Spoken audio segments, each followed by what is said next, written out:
हाय दोस्तों, मैं हूं शिवबिंद और आप देख रहे हैं मेरा YouTube channel English by Shiv sir. Last videos में हमने सेंटेंस के पार्ट्स करा दिए थे। आज हम आपको सेंटेंस के काइंड्स कराएंगे और उसको भी क्लैरिफाई करेंगे कि उसके जितने भी पार्ट्स होते हैं उसको आप कैसे डिफाइन कर पाएंगे, कैसे आइडेंटिफाई कर पाएंगे वो चीज़ें, और उसके बाद उसको नेगेटिव में कैसे बदलते हैं, इंटरोगेटिव में कैसे कैसे बदलते हैं, ये तमाम चीज़ों पे हम डिस्कस करने वाले हैं। और मैं आपको बता दूं कि जितने सभी मेरे स्टूडेंट्स हैं या दोस्त हैं, वो सभी जो ग्रामर का पोर्शन है वो क्लास 9th और 10th का दोनों एक ही है, ठीक है, नियर अबाउट एक ही है। तो आप ये जो ग्रामर मैं चला रहा हूँ ये 9th के लिए भी बेहतर है और 10th के लिए भी एब्सोल्युटली ठीक है। तो आप इसका नोटबुक बनाते रहें, और जो प्रोज पोइट्री का वो है मैं प्ले लिस्ट में डाल दूंगा। क्लास 10th का तो चल ही रहा है, एक हो गया है, और क्लास 9th का भी हम जल्द ही डालेंगे, ठीक है। तो वो चीज़ें आप करते रहिए और नोटबुक भी आप बनाते रहिए। तो चलिए चलते हैं, आज हम डिस्कस करते हैं कि kinds of sentence. Last video में आपने देखा था parts of sentence. Last video में आपने देखा था कि पार्ट्स ऑफ सेंटेंस, देखिए पार्ट्स ऑफ सेंटेंस और काइंड्स ऑफ सेंटेंस में ये डिफरेंट है। वो क्या है हम आपको बता दें। ये पार्ट्स जो सेंटेंस होते हैं उसके हमने पार्ट्स आपको अच्छे से क्लैरिफाई किया था, एलेबोरेट किया था, एक्सप्लेन किया था। तो उसमें मुझे नहीं लगता कोई दिक्कत है, और कोई भी दिक्कत होती तो आप कमेंट में ज़रूर किया करें। और अगर ना समझ, जैसे मैं प्रोज आपको पढ़ाता हूँ बैठ के, तो वो अगर उसमें आपको नहीं समझ में आता तो आप ज़रूर बताया करिए, कमेंट बॉक्स में कर दिए करें, ठीक है। तो चलिए चलते हैं। ये रहा पार्ट्स ऑफ सेंटेंस, हमने फिनिश कर दिया है। बाकी बचा है काइंड्स ऑफ सेंटेंस, यानी कि सेंटेंस के कितने प्रकार होते हैं वो आज हम कंफर्म करेंगे। तो चलिए हम काइंड्स ऑफ सेंटेंस की बात कर लेते हैं। तो आज का जो टॉपिक है वो है काइंड्स ऑफ सेंटेंस। ये कितने टाइप्स के होते हैं और उनको कैसे आप उनकी डेफिनेशन क्या होती है, कैसे आप आइडेंटिफाई करेंगे और कैसे उसका इंचारों से उसका परिवर्तन होता है। तो चलिए, जो पहला काइंड्स ऑफ सेंटेंस है, मैंने आपको पहले वीडियो में सेंटेंस का डेफिनेशन दे ही दिया है। फिर से मैं बता दूं, a group of words that has a complete meaning that is called a sentence. Letter और अल्फाबेट मैंने सभी का बताया। तो चलिए हम काइंड्स की बात कर लें। तो यहाँ पर आपका जो सिलेबस है उसमें 5 काइंड्स दिया है। तो पहला जो है, इसमें पहला असर्टिव सेंटेंस, या फिर आप इसको अफर्मेटिव कह सकते हैं या फिर डिक्लेरेटिव सेंटेंस कह सकते हैं, ठीक है, डिक्लेरेटिव सेंटेंस। और जो दूसरा पार्ट है इंटेरोगेटिव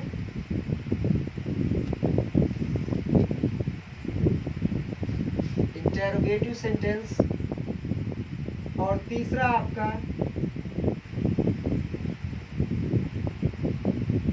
इंपरेटिव सेंटेंस। आप नोट भी बनाते रहिए ताकि एज अ स्कूल की तरह आपका फेयर कंप्लीट भी होता रहे। और इंपरेटिव आपका हो गया, फिर आता है आपका एक्सक्लामेटरी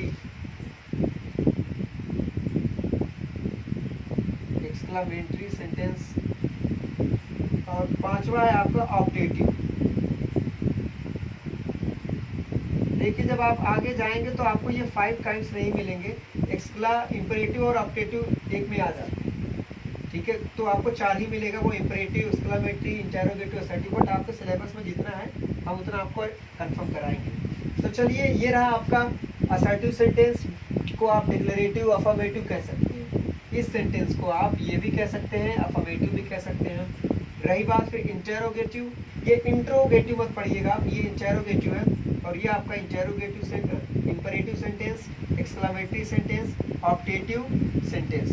तो इसके टाइप्स और इसका डेफिनेशन क्या होता है, आप कैसे पहचान पाएंगे ये असर्टिव सेंटेंस है, ये इंटेरोगेटिव सेंटेंस है, ये इंपेरेटिव सेंटेंस है। जैसे कोई एग्जाम्पल अगर हम आपको दे दें तो आप कैसे आइडेंटिफाई कर पाएंगे कि सर ये इंपेरेटिव सेंटेंस है, तो बट कैसे है, कोई रिकग्निशन होना चाहिए, कोई डेफिनेशन होना चाहिए। तो absolutely there is a definition of all sentences, सभी सेंटेंस के डेफिनेशंस हैं, तो वो हम डिस्कस करेंगे आगे। तो ये आपका पहला assertive sentence, interrogative sentence, imperative sentence, exclamatory sentence, optative sentence.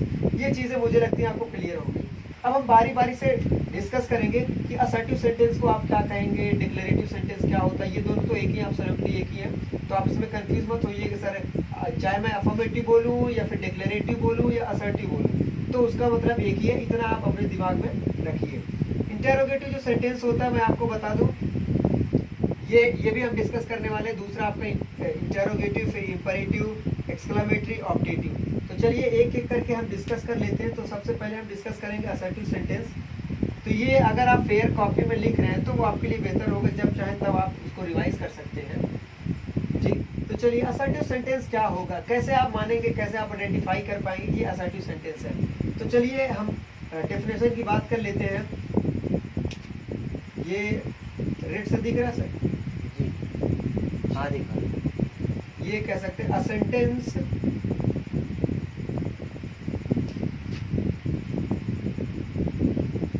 That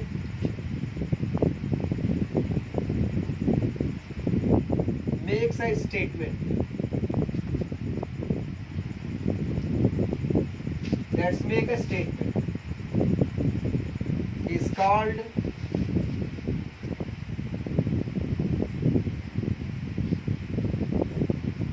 assertive sentence। ये रहा आपका डेफिनेशन। अब इसका मतलब क्या है, मैं फिर से आपको कंफर्म कर दूं। अ सेंटेंस एक ऐसा सेंटेंस जो क्या बनाता है, एक स्टेटमेंट बनाता हो, एक कथन बनाता हो, उसमें किसी प्रकार का क्वेश्चन न पूछा गया हो, किसी प्रकार का और फीलिंग्स ना आई हो, सिर्फ वो क्या होना चाहिए, एक स्टेटमेंट होना चाहिए। जैसे अगर हम बोल दें कि द अर्थ इज राउंड, पृथ्वी गोल है, ये सिर्फ एक स्टेटमेंट है, ना तो इसमें कोई निगेशन है, निगेशन का मतलब नेगेटिव चीजें हैं, ना तो इंटेरोगेशन है, और ना ही कोई एक्सक्लेमेशन इसमें आ रहा है, और ना ही कोई अजीब सी कोई भी फीलिंग नहीं आ रही। ये एक सिर्फ क्या है, एक स्टेटमेंट बनाया जा रहा है कि पृथ्वी गोल है। ये एक स्टेटमेंट है, ये कथन है, बस एक कथन जो बनाता है। Statement that makes a statement, a sentence that makes a statement, एक ऐसा सेंटेंस जो सिर्फ क्या बनाता हो, कथन करता हो, सिर्फ कोई चीज को बताता हो कि ये है, उसी को हम क्या कहते हैं, असर्टिव सेंटेंस कह सकते हैं, डिक्लेरेटिव सेंटेंस कह सकते हैं, अफर्मेटिव सेंटेंस कह सकते हैं। एग्जांपल आपका ये है, अर्थ इज राउंड, ये रहा आपका एग्जांपल। और अगर आप देखना चाहें तो आप कह सकते हैं कि ही स्पीक्स इंग्लिश, ये भी एक स्टेटमेंट ही है कि वह इंग्लिश बोलता है। ये दोनों ही एक स्टेटमेंट्स हैं, ये दोनों स्टेटमेंट्स हैं। और अगर ऐसे सेंटेंस जो सिर्फ स्टेटमेंट्स बनाते हो, वो हम क्या कहते हैं, असर्टिव सेंटेंस, डिक्लेरेटिव सेंटेंस, या फिर आप क्या कह सकते हैं, अफर्मेटिव सेंटेंस। तो ये चीजें मुझे लगती है क्लियर हो गई हैं। अगर आप देखिए वीडियो अपलोड होता है तो आप रोक करके लिख सकते हैं, तो अगर इसमें मैं टाइम लूंगा तो वीडियो आपको बहुत लेंथी हो जाता है, और वीडियो लेंथी हो जाएगा तो आपको बोर लगने लगेगा, तो हम इसीलिए ज़्यादा नहीं करते। ठीक है, तो ये आप नोट जरूर करिएगा। चलते हैं हम अगले सेंटेंस के तरफ। अगला सेंटेंस आपका देखा गया वो क्या है, इंटेरोगेटिव सेंटेंस। इंटेरोगेटिव सेंटेंस में अगर आप देखते हैं अक्सर क्या होता है, जैसे हमने लिख दिया interrogative sentence,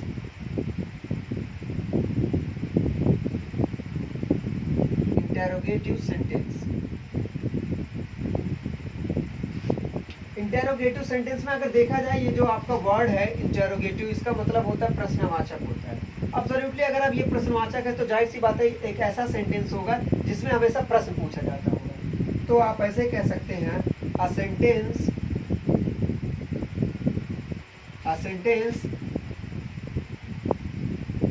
that asks a question, is called interrogative sentence।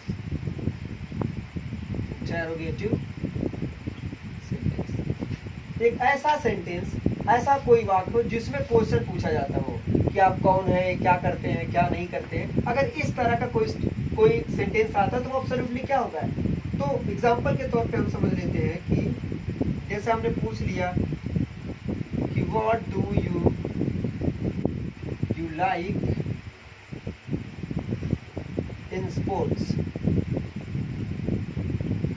ये आपका क्वेश्चन मार्क जरूर रहेगा। तो what do you like in sports, sports में आप क्या पसंद करते हैं, क्रिकेट पसंद करते हैं, हॉकी पसंद करते हैं, वॉलीबॉल पसंद करते हैं। तो एक अगर आप नोट करें इसमें ध्यान दें तो what do you like in sports, कि आप स्पोर्ट में खेल में क्या पसंद करते हैं। तो इसमें पूछा जा रहा है, आ सेंटेंस यहाँ पर लिखा गया है अच्छे तरीके से, a sentence that asks a question, एक ऐसा वाक्य जो क्वेश्चन पूछता हो उसी को हम क्या कहते हैं, इंटेरोगेटिव सेंटेंस, यानी कि प्रश्नवाचक वाक्य। और एक चीज मैं नोट आपको बता दूं कि जब भी प्रश्नवाचक वाक्य आएगा तो यहाँ पर क्वेश्चन मार्क भी आता है, ये जो क्वेश्चन मार्क है आपका ये भी आता है। अगर ये भी दिख रहा है तो आप जान जाइए कि वो sentence, that sentence absolutely belongs to interrogative sentence. अगर प्रश्नवाचक वाक्य आपको दिख गया तो इसका मतलब ये है कि वो सेंटेंस इंटेरोगेटिव सेंटेंस से बिलोंग करता है। और जो अगला है, जो अगला सेंटेंस है वो है imperative sentence.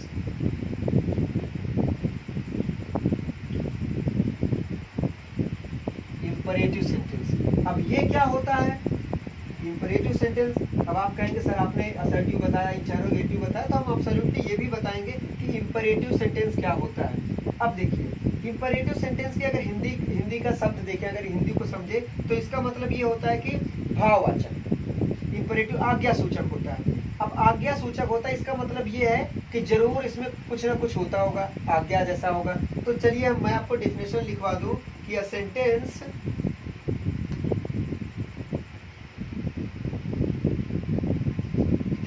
That expresses command or request,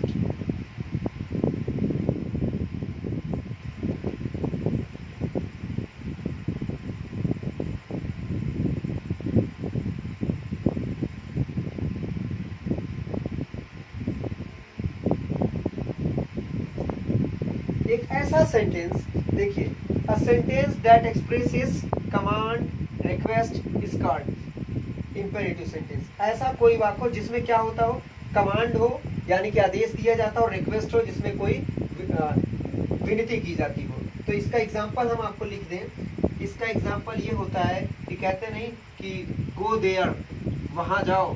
तो यहाँ आपने क्या करा है, कमांड दिया है। या फिर आप एग्जांपल ऐसे भी लिख सकते हैं कि please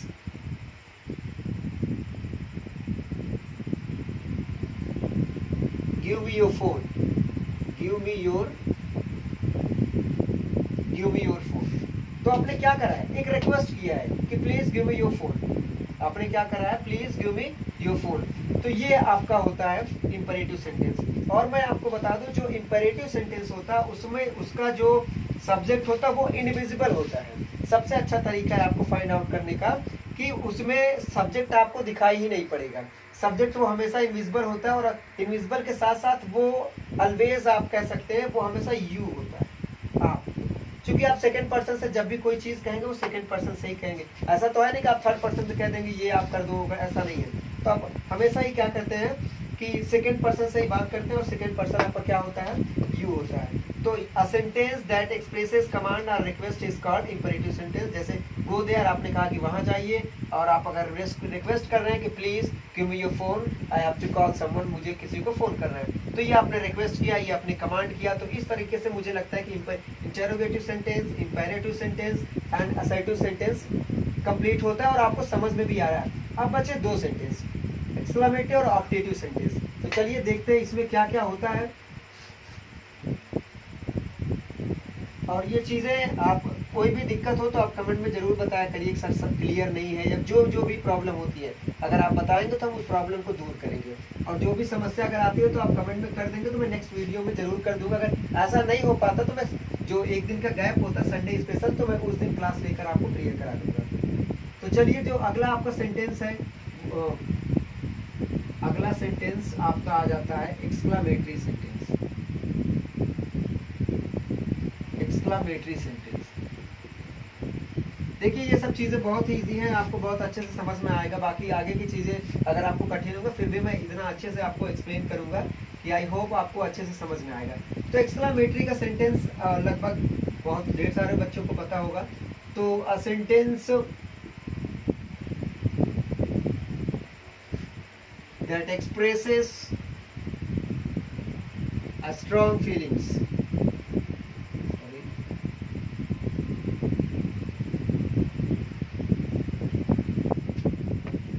A sentence that expresses strong feelings is called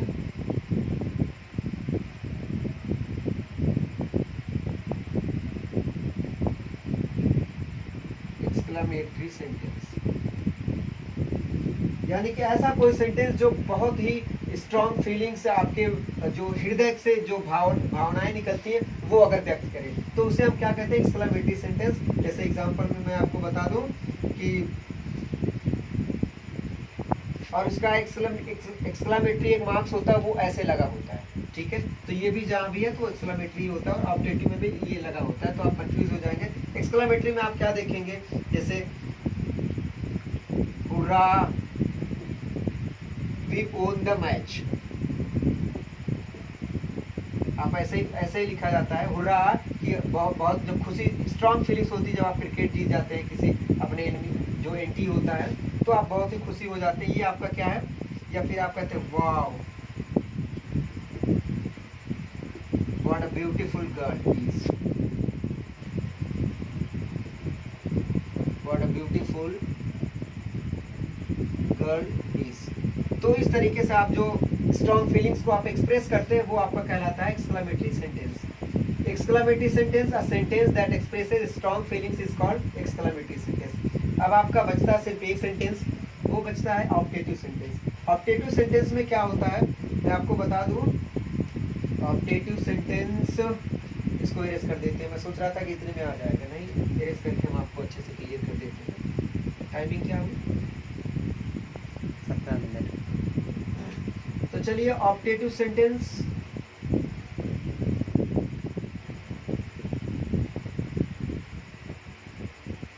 optative sentence ये एक ऐसा सेंटेंस है, अगर आप देखा जाए इसका जो डेफिनेशन है मैं आपको कंफर्म करा दूं। A sentence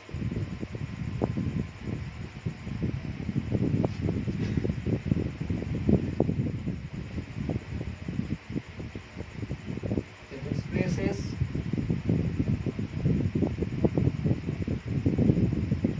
blessings, curse or desire is called optative sentence.